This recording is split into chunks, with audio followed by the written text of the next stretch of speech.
Hai teman-teman, ketemu lagi dengan saya Firman Adriansyah di acara podcast Waras KB Show episode ke-8. Nah, di episode ke-8 podcast Waras KB Show kali ini kita kedatangan tamu yang sangat menarik untuk dikulik. Nah, hari ini kita akan membahas terkait tata laksana perawatan pasien TB RO yang ada di Rumah Sakit Dr. Sutomo, Surabaya. Nah, siapa sih narasumber kita pada kali ini? Kita langsung kenalan aja dengan beliau ya. Silakan Ibu.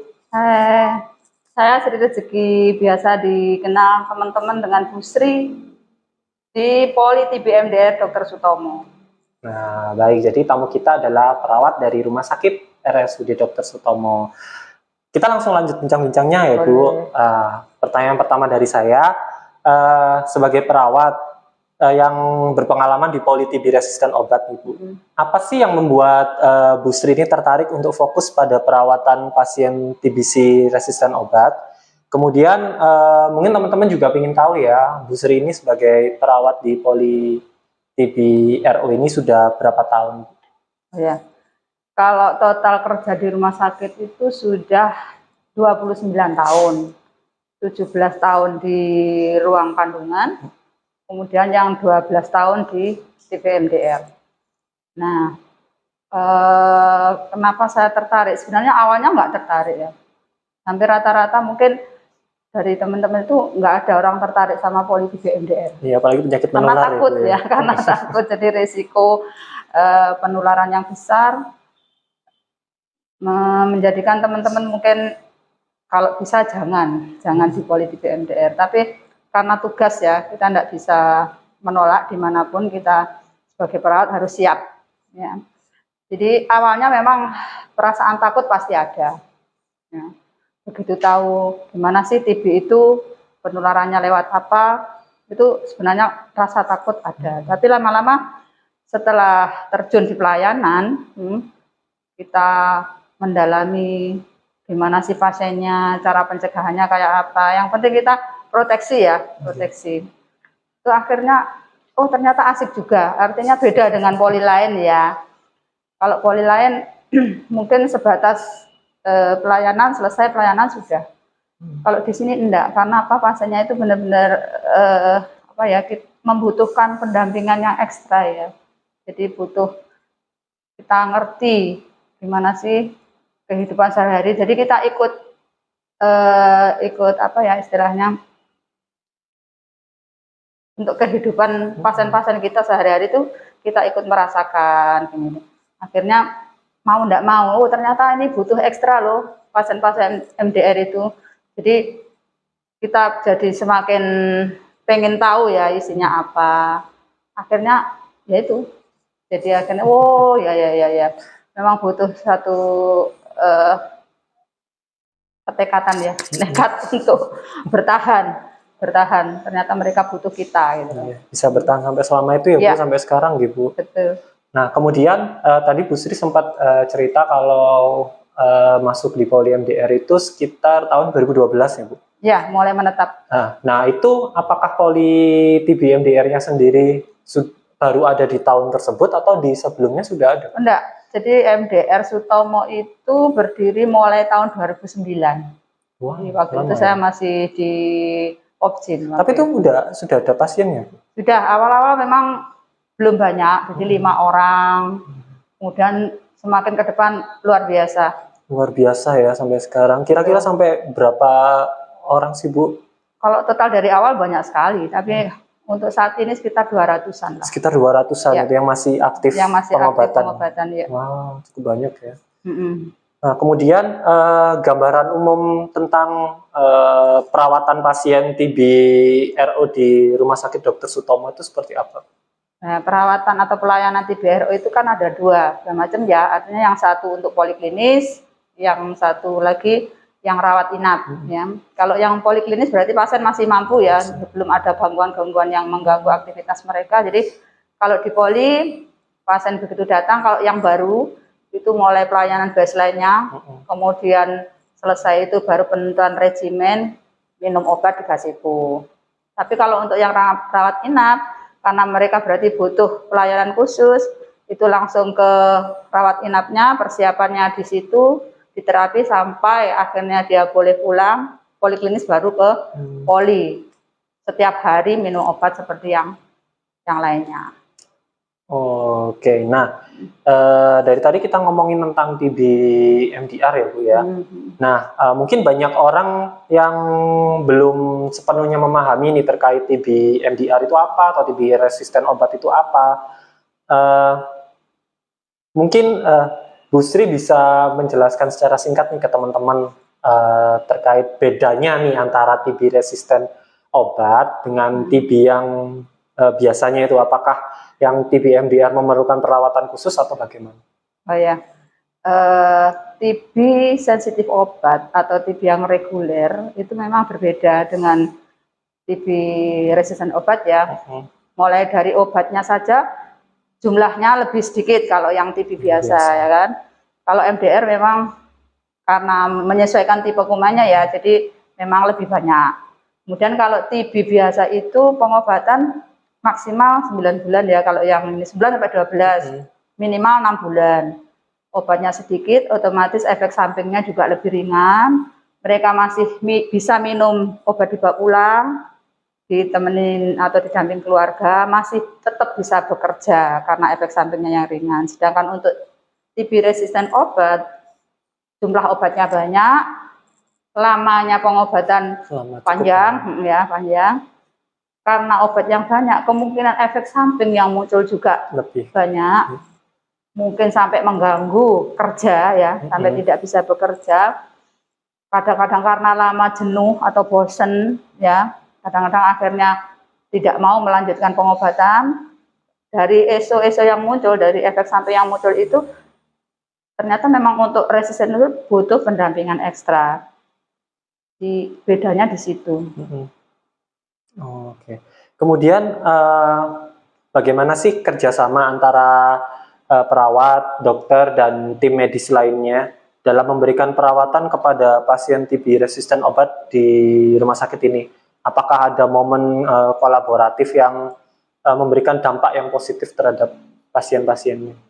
Ya, memang untuk pelayanan TB resisten obat itu butuh kerjasama yang baik antara perawat, dokter, mungkin dari teman-teman yang lain penunjang ya, karena memang butuh persiapan yang agak panjang dibanding kalau TB biasa. Persiapan ini paling cepat 1 minggu, jadi harus konsul ke yang lain seperti mata, jantung, kemudian penyakit dalam kalau ada diabetes, belum lagi ke jiwa ya, mempersiapkan semuanya itu butuh waktu, tenaga. Ya, jadi kalau tidak ada kerjasama ya tidak akan lancar itu nanti. Satu, jadi paling tidak pasien itu harus wirawiri kan ke poli lain. Karena itu di sini kerjasama dari teman-teman pihak yang lain itu memperingan atau mempermudah pasien-pasien TBRO dalam persiapan pengobatan. Misalnya hanya dengan konsul lewat, sekarang sudah pakai online ya. Jadi konsul itu mereka datang. Jadi bukan pasiennya yang datang ke polinya, tapi teman-teman dari poli yang lain, dokternya datang ke poli MDR. Pendaftaran juga gitu. Dulu kan jauh tempatnya. Itu teman-teman bisa, terutama pendamping ya, kita butuh sekali pendamping, kerjasama dengan pendamping, teman-teman yang mendaftarkan, kemudian dokternya yang datang ke poli. Otomatis pasien itu sangat-sangat terbantu. Selain tidak capek, ya kan, juga menekan angka penyebaran, penularan. Itu yang mungkin sangat ini ya positif ya untuk kerjasamanya. Nah ini menarik nih. Tadi saya dengar kata pendamping ya. Pendamping ini siapa sih Bu? Maksudnya keluarga si pasien kah atau ada orang lain sendiri?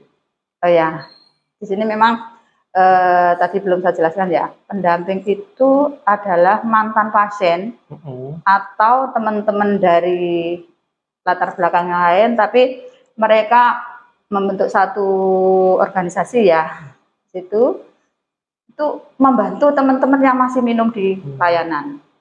Jadi, Bisa yang mereka dari beberapa ini ya, paguyuban ya, artinya ada bukan hanya dari mantan pasien saja, tapi ada juga yang dari tenaga kesehatan yang mungkin karena latar belakang mereka pernah mengalami atau keluarganya yang pernah mengalami penyakit ini, akhirnya tertarik untuk membantu teman-teman yang masih minum di poli.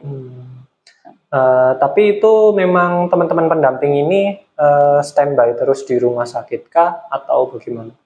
Ya, mereka punya jadwal khusus ya, jadi digilir, ada yang memang tiap harinya yang piket pagi harus datang, kemudian teman-teman yang lain mungkin membantu dulu yang di puskesmas, baru nanti ada dampingannya yang di rumah sakit juga mereka datang ke rumah sakit, kayak gitu setiap hari. Selain itu juga di luar jam kerja pun mereka masih bersedia membantu, artinya mungkin dengan bantuan telepon ya, penyambung lidah lah istilahnya. Ada keluhan pasien, mereka menyampaikan ke perawat, kemudian kita menyampaikan ke dokternya, sehingga mempermudah untuk mempercepat pelayanan pasien apabila sewaktu-waktu datang ke rumah sakit. Oke. Nah, kemudian dalam keseharian Bu Sri di lapangan nih, apa sih yang menjadi tantangan utama dalam memberikan perawatan kepada pasien TB resisten obat? Kemudian bagaimana cara Bu Sri mengatasi tantangan tersebut? Iya, kalau tantangan banyak sekali ya sebenarnya. Cuman yang paling berat itu di saat pasien itu sendirian datang ke rumah sakit. Jadi tidak ada dukungan keluarga. Atau memang pasien itu tidak punya keluarga. Itu yang sangat berat ya. Jadi untuk persiapan pengobatannya itu kan memang butuh sekali untuk keluarganya ya. Sedangkan ini tidak ada. Akhirnya kalau tanpa bantuan itu benar-benar kita akhirnya jadi mundur atau bahkan tidak memulai pengobatan karena kendala itu. Nah, di sini peran pendamping itu sangat kita butuhkan. Betul. Karena di saat pasien ini membutuhkan untuk konsul kemana itu butuh bantuan dari teman-teman pendamping. Tapi selama ini memang beneran ada ya Bu? Maksudnya pasien itu datang sendirian gitu, keluarganya nggak ada yang nemenin? Ada. Jadi kebanyakan itu pasien kayak gitu pasien yang dia sebenarnya bukan asli penduduk Surabaya, jadi pendatang kerja di sini, posisi memang tidak ada keluarga sama sekali. Akhirnya bantuan dari teman-teman sangat dibutuhkan. Oke. Nah, kemudian selama bertugas di Poli TB RO ini, apakah ada cerita inspiratif atau perubahan positif yang Bu Sri saksikan dalam kehidupan pasien? Oh iya, saya baru ingat ini. Jadi ada memang pasien itu posisi datang itu posisi benar-benar tidak berdaya. Jadi kondisinya sudah sangat lemah.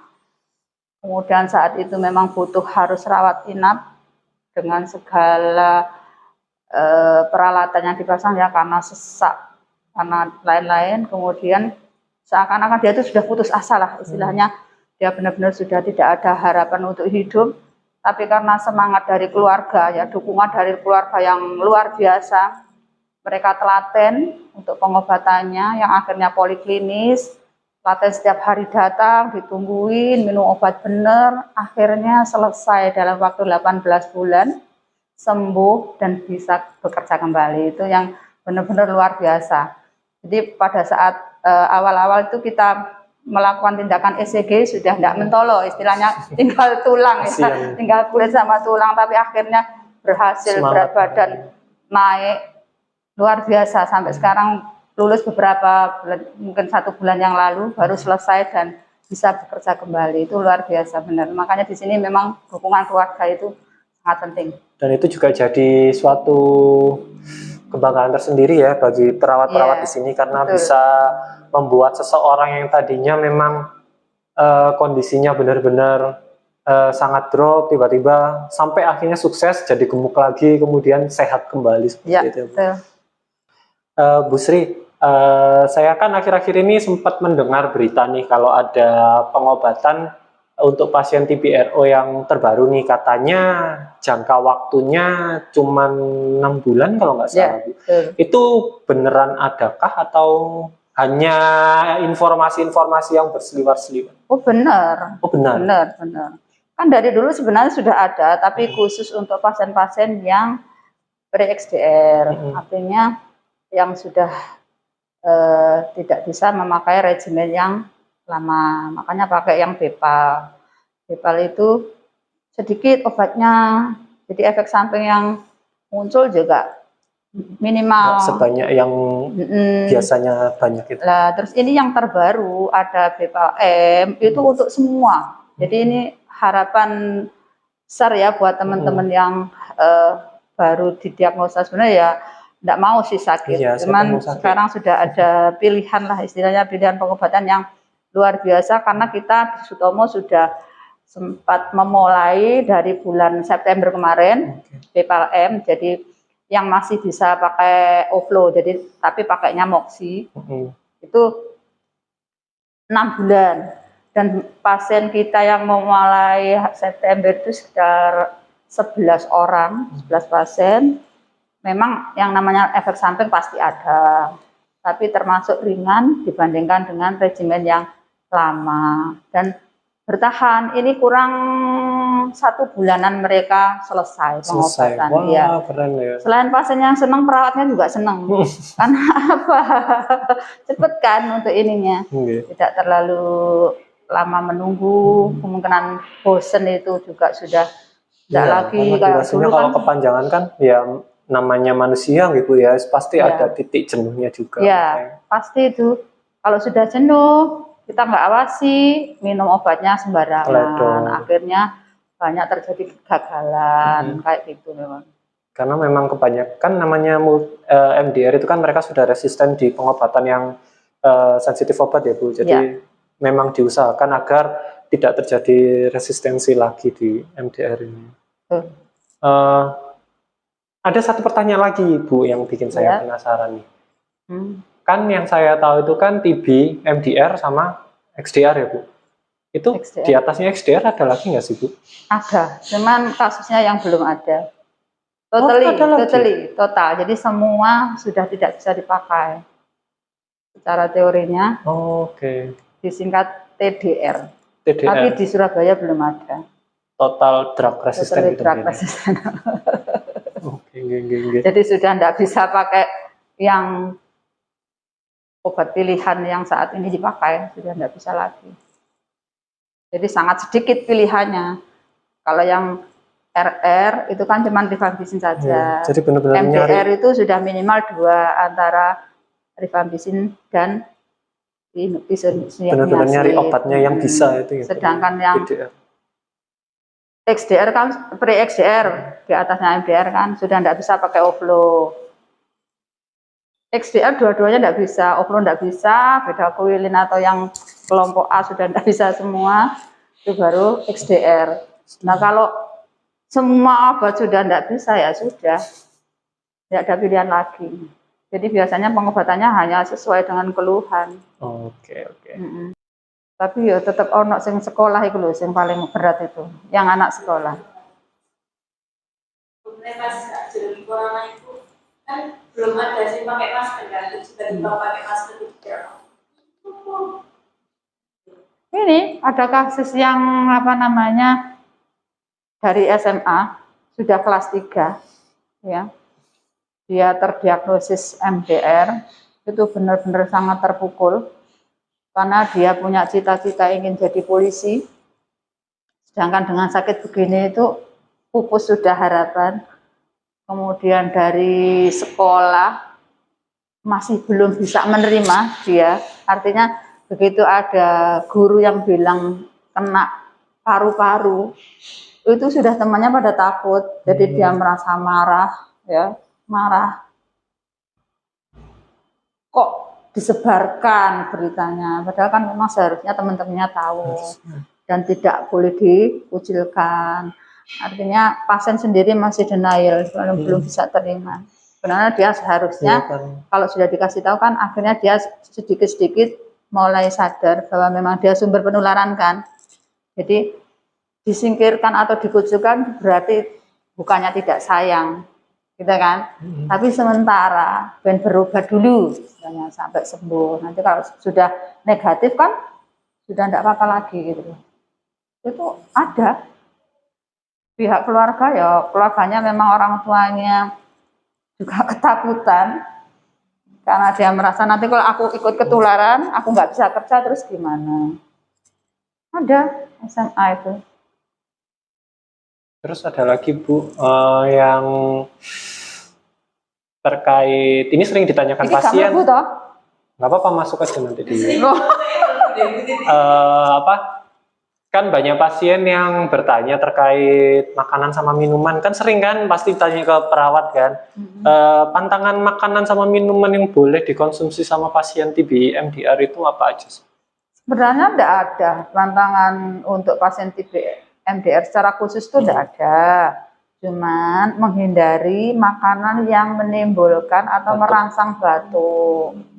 Seperti goreng-gorengan, ya kan, kita belum tentu tahu toh kualitas dari minyaknya, gorengan. Kemudian yang merangsang lainnya, buah-buah yang bergetah itu kan bisa juga menimbulkan gangguan di ini ya, gatal-gatal esofagnya, batuk. Sama mungkin terkhusus sama pasien yang punya komorbid mungkin Ibu. Nah, seperti juga diabetes, kalau seperti itu kecuali itu kan bukan TB MDR, tapi plusnya yang bikin dia harus. Iya, bukan karena si TB MDR-nya ya. Kalau cuma TB MDR-nya aja sih orang bebas mau makan. Jadi kalau ada diabetes dia otomatis mengikuti. Dia mengontrol si diabetesnya itu tadi, bukan itu. Dietnya diet untuk diabetesnya, bukan untuk MDR-nya. Seperti yang ada gangguan ginjal ya gitu. Jadi dietnya sesuai dengan gangguannya. Tapi kalau khusus untuk TB MDR sendiri sebenarnya tidak ada pantangan.